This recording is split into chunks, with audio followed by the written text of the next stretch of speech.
Der GameCube, eine Kultkonsole von Nintendo und war dennoch ein Flop. Aber technisch ein Biest. So stark, dass selbst Sony und Microsoft genau hingeschaut haben. Was hatte GameCube drin gehabt? Wie konnte Nintendo den GameCube günstiger verkaufen wie eine PlayStation 2? Schauen wir uns mal die Technik des GameCubes an in dieser Tech Insight Episode.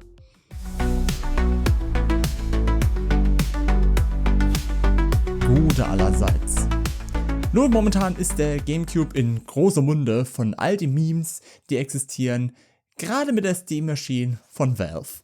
Und die beiden Geräte haben auch, so wie ich es sehe, viel gemeinsam in Performance. Nintendo wollte eben für den GameCube ein Nintendo 64 Debakel nicht nochmal haben, da die Konsole auch sehr schwer war zu entwickeln. Gut, über den Nintendo 64 kann ich auch nochmal ein eigenes Video machen, denn das ist es wert. Aber der Fokus war dann klar für Nintendo. Eine einfache Umgebung für Entwickler, wo man nicht an Power verzichten muss. Für den Prozessor kam dann eben IBM ins Spiel, die eben mit der PowerPC-Architektur damals der heiße Scheiß war, wo sich jeder drauf gestürzt hat. Im Grundkern ist es ein RISC-Chip. Und RISC-Architekturen wie die PowerPC-Architektur waren damals sehr beliebt.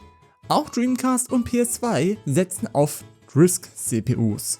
Und es zeigte sich, dass die Chips sehr energieeffizient sind und nicht so viel Abwärme erzeugen und im Verhältnis zu den Kosten einiges können. Heraus kam der IBM Gecko-Chip, welcher auf 485 MHz getaktet ist und wunderbar für den GameCube gepasst hat.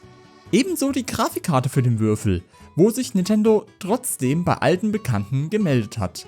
Also eher ehemaligen Mitarbeitern von Silicon Graphics, die den N64 geholfen haben zu entwickeln, die ein eigenes Grafikunternehmen namens ArtX gründeten.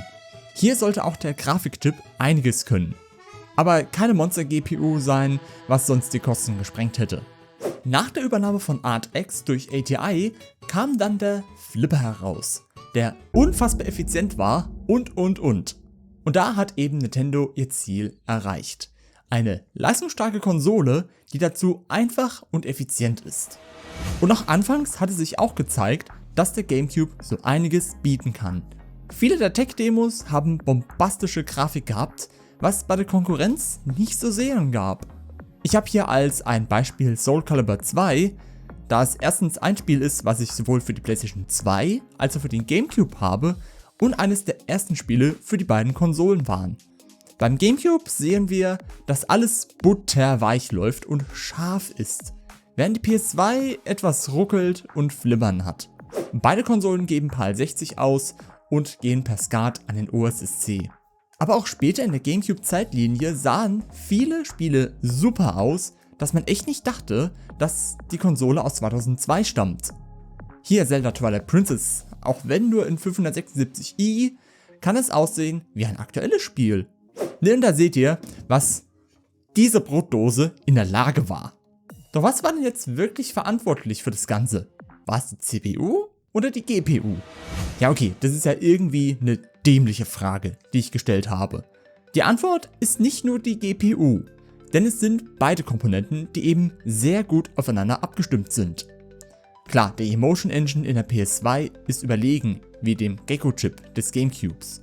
Aber der Prozessor der PlayStation 2 macht ja auch einiges in der Grafik, was eben der GameCube durch die gute GPU nicht hat. Das ist ja das, was wir in der Tech Insight Folge lernten, dass der Emotion Engine der PS2 so einiges an Grafik machen kann.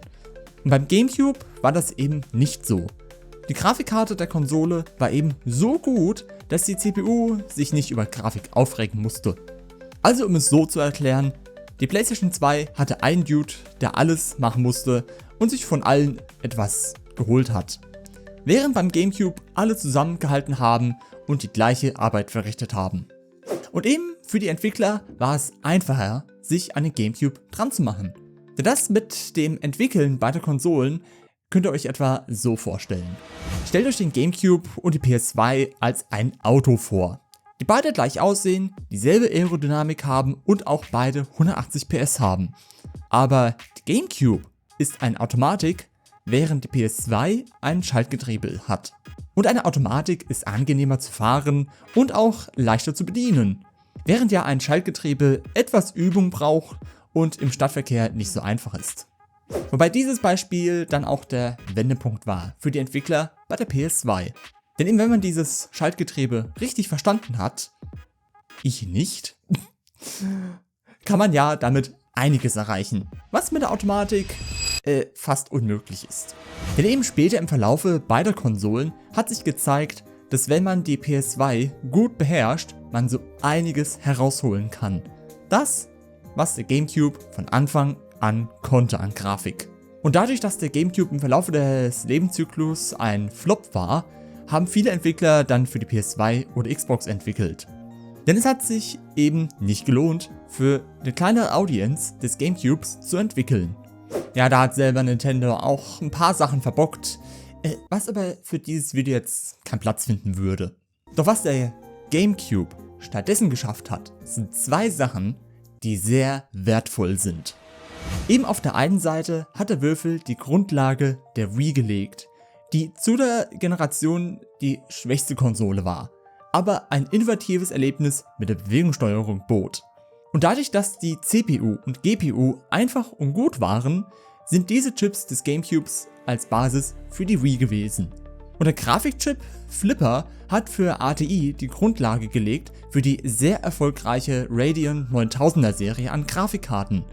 Zu der Zeit gab es auch die Nvidia-Karten, die aber ein massiver Flop waren, da die zu teuer und zu laut waren. Ja, prominentes Beispiel, die FX 5800 Ultra. Die mit dem Föhn. Und das muss man ja erstmal schaffen, dass eine Spielekonsole das Gerüst baut für Grafikkarten im PCs.